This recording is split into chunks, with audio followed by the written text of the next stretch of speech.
صباح ولا يحلو الصباح إلا فنجان القهوة المرتاح. واحدة ليه؟ انت عملت سنجل شوت؟ معايرها يابا عشان دي تبقى بتاعتي التاني. بص دي مش زي التاني. في حاجة غريبة جدا ألا وهو إيه إن الناس كتير بتتعايش مع فكرة ان السكرينة بتاع التليفون، اسف يعني ان انا كنت زومد، ان السكرينة بتاع التليفون بتاعي مثلا مكسورة بقالها كتير جدا ومتبهدلة وحالتها حالة، بس سبحان الله يعني ما بيجيش في بالك ايه انك تغيرها كتير. الحمد لله هنغيرها. يا بقالي كتير قوي ما غيرتش السكرين، وجبت بقى الكيت اللي هي ايه بتتحط على التليفون تقوم ساحب تخلص الموضوع على طول. اتمنى يعني ان الموضوع يكون ذات ايزي ونخلص بسرعة. محتاجين الاول نشيل دي. اديله ادي يعني هي كسرت اساسا وانا بشيلها. ايوه يعني مان this is bad. في شوف تنضف بقى الريزيديو البقايا. جايبين 2 كت بصراحة، وده شيء عظيم، وده شيء عظيم. احنا عندنا الدراي، ايوه الويت الاول. احب اذاكر ونفولو ذا ايه ذا جايد لاينز. انت بتقول لي ان انت اصلا مش مركب بالبتاع دي صح؟ مش مركب. تقولش الناس بقى ربنا يسترها عليك يعني. تقولش الناس لا تحس دي وقع الكسر اجيبها فيك. اقول انت السبب. مركب لك الثاني اصلا، مركب لك الثاني. انا بحب استخدمه غير سكرين يا عم ماشي، ما هو من غير سكرين بيضايقني. احسن. من غير سكرين طبعا انعم وحاجه جميله وكل حاجه، بس الضنا غالي برضه يعني. ماشي هات يا باشا بتاع الويت. لا نجيب الدراي ننشف كليننج كلوث بأنهي وش بأي وش. يلا بسم الله. حطه بقى بالعرض مش بالطول كده. واللي بالعرض التليفون يعني يبقى كده عشان في رايت والليفت بقى في البتاع دي. في دي ولا مش طوبة نبطة؟ لا صدق برضو في سبيكس، في داست سبيكس. لا لسه ما تركبش الا ما بقاش فيه ولا حبايه. بتعمل بقليله اهي دي اللي بتعمل ايه تشيل بصمات. يا ولد يا عم ما تخليش طفيك بقى.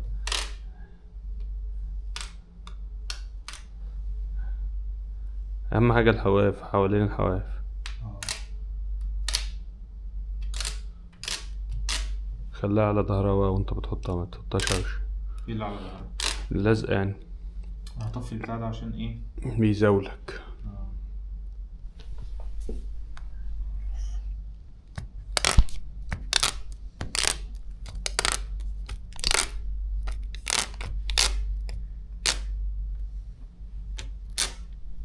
ده بيشيل الدست ويضيف وبيحط دست تاني. في واحد ايه مش قادر يتشال. حلو كده مش شايف. انا من غير النضاره الحاجات التفاصيل الصغيره دي يعني.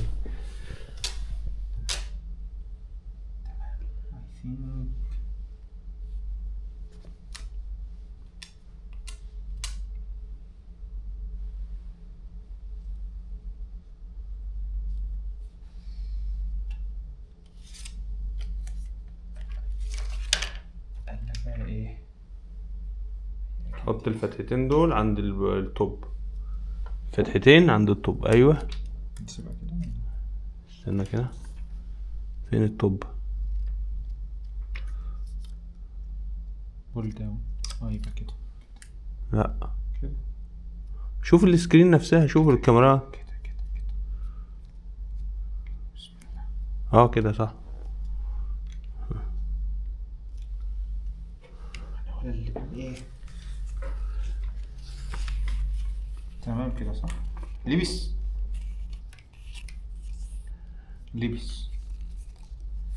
بيقول لك امسك الدرج اثناء سحب الطبقه الواقيه المميزه بواحد. شد بالراحه بس امسك الدرج. انا ماسك الدرجة. وبعدين ايه كده تبدأ كتير بقى.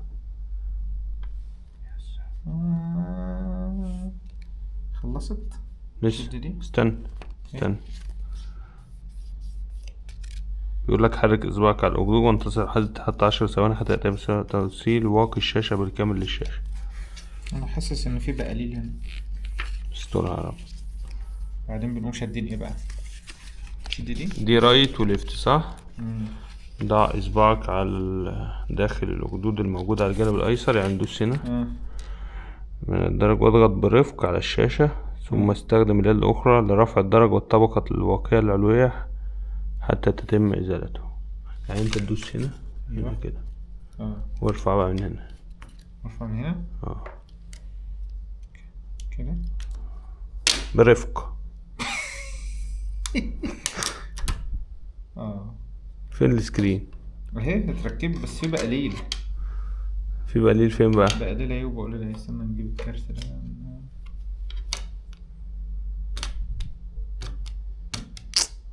يا فنان ده ولا ايه؟ هي البتاع جايبه لي عداد كده كاميرا. دوس هنا عشان كان فنان. استنى كده، استنى حاسب كده حاسب يا باشا، محاسب خالص. حاسب كده يا صهيب كده يا باشا. ما شاء الله، الله اكبر، ما شاء الله. اي حد عايز يركب سكرينه عندنا كل الموبايلات كل الموديلات على جميع المقاسات. واو، لا تجربه بصراحه اديها 8 من 10. اديها 8 من 10.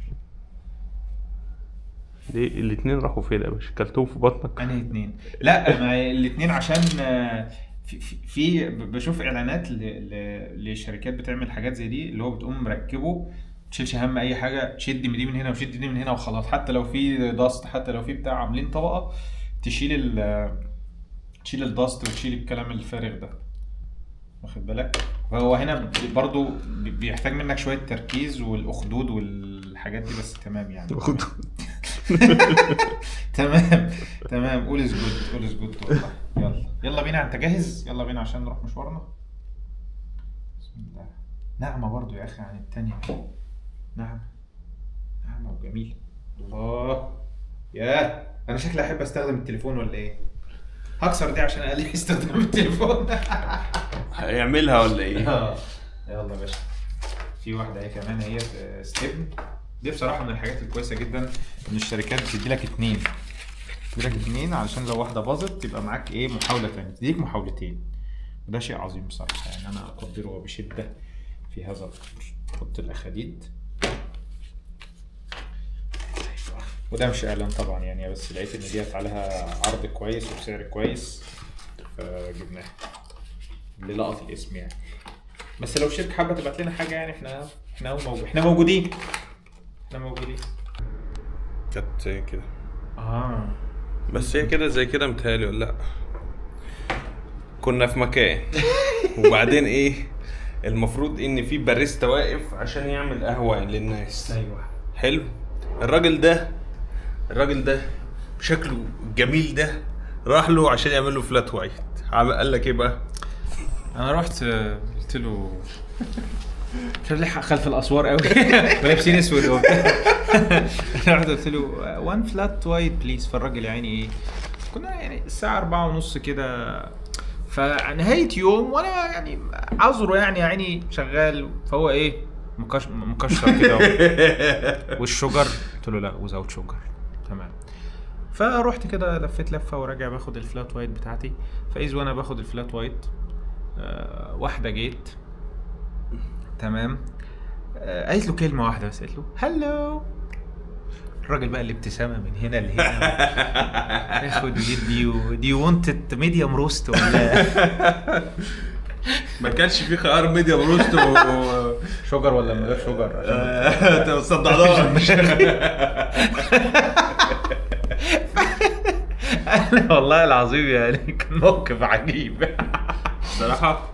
انا ومنه اعمل كده برضه.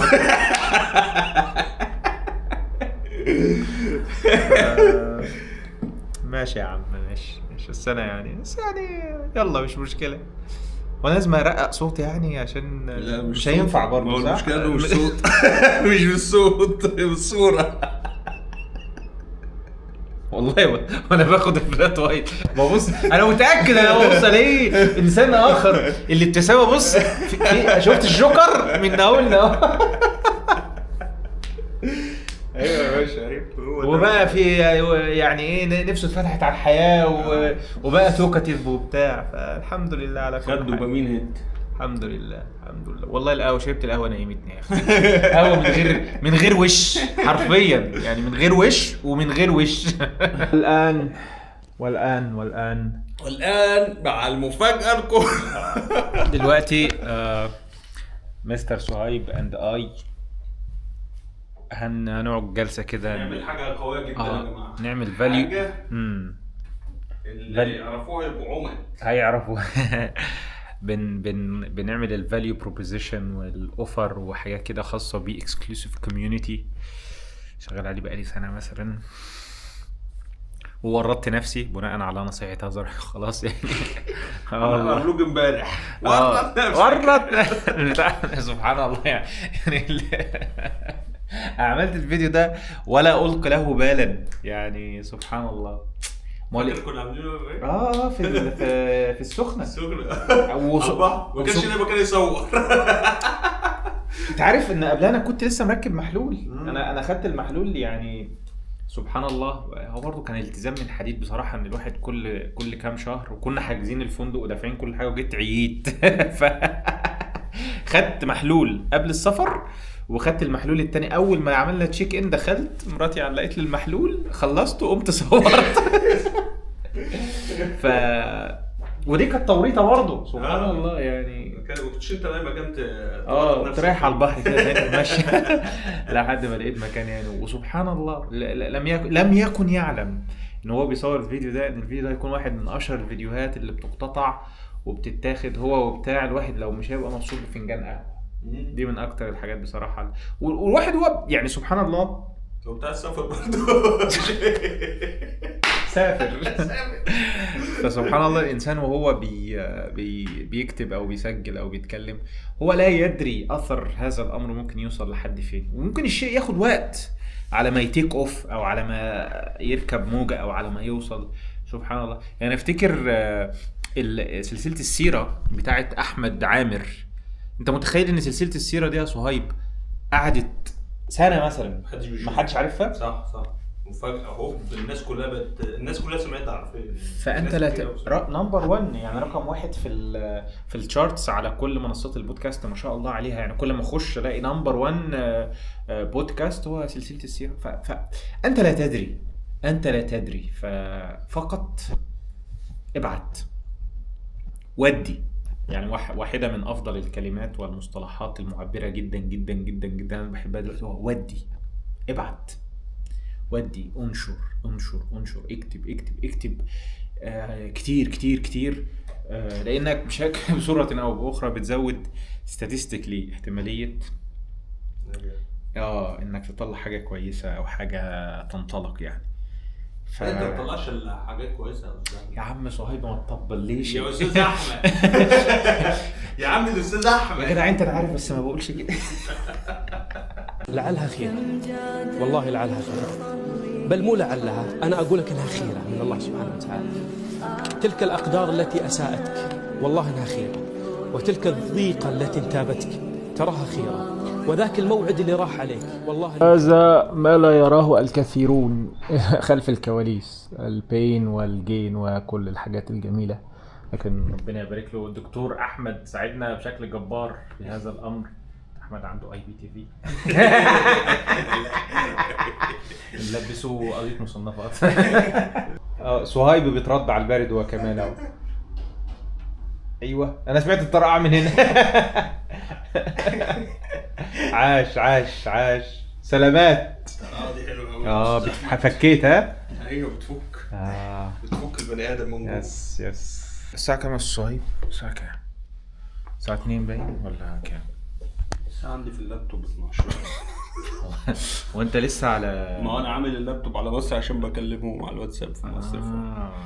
فما عشان احس بالفهم ما بس كده.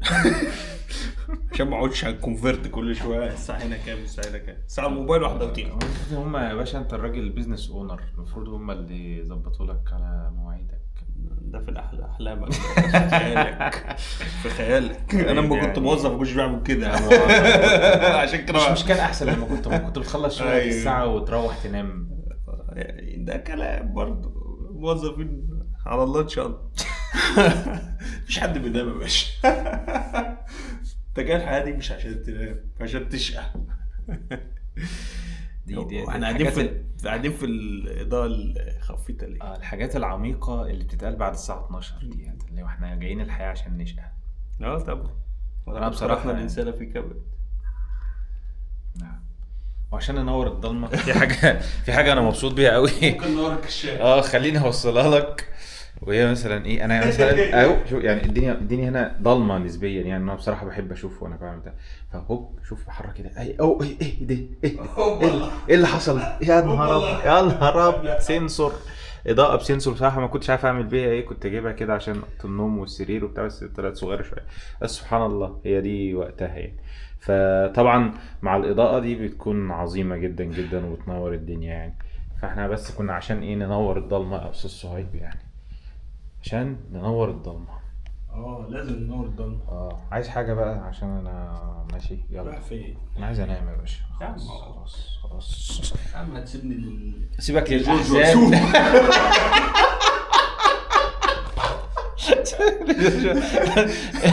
وانت الغربه قامت عليك ولا ايه؟ لا انت كويس. انت طبيب جراح. لا يا عم لا. انا عايز ارتاح، انا مش طبيب جراح، انا عايز ارتاح. ماشي يا باشا، تصبح على خير. نوت تو ماتش يعني، بس بصراحه يعني احنا الميتنج الهايلايت بتاع النهارده الميتنج كان ميتنج. انا بحس ان اليوم بيبقى ناجح لما يبقى فيه حاجه انت بتبقى بعدها حاسس ان انت شبعت من اليوم. خلاص انا كده ساتيسفايد ان انا حققت. بالظبط. ده السيلف امبلويد هم اللي يعني، او الموظفين المستقلين هم اللي هيريليتوا قوي. انما اللي شغال في شركه عادي هو كل يوم بيخلص شغله ويروح، فاهم؟ انما على الناس لا والله مش حاجه، مش عيب، بس يعني هو ممكن كل يوم يحس بالنجاح ده، بس كل يوم ايه يعني اتعود عليه. انما انت عندك بيبقى فيه روتين ممل، فلما بيبقى فيه بيج ايفنت كده هو ده اللي بتلاقيه هايلايت بتاعت انا اليوم لو ما اشتغلتش انا تمام، انا عملت انا نفس الشعور. كفايه شغل بقى، نروح ده. يلا خلاص.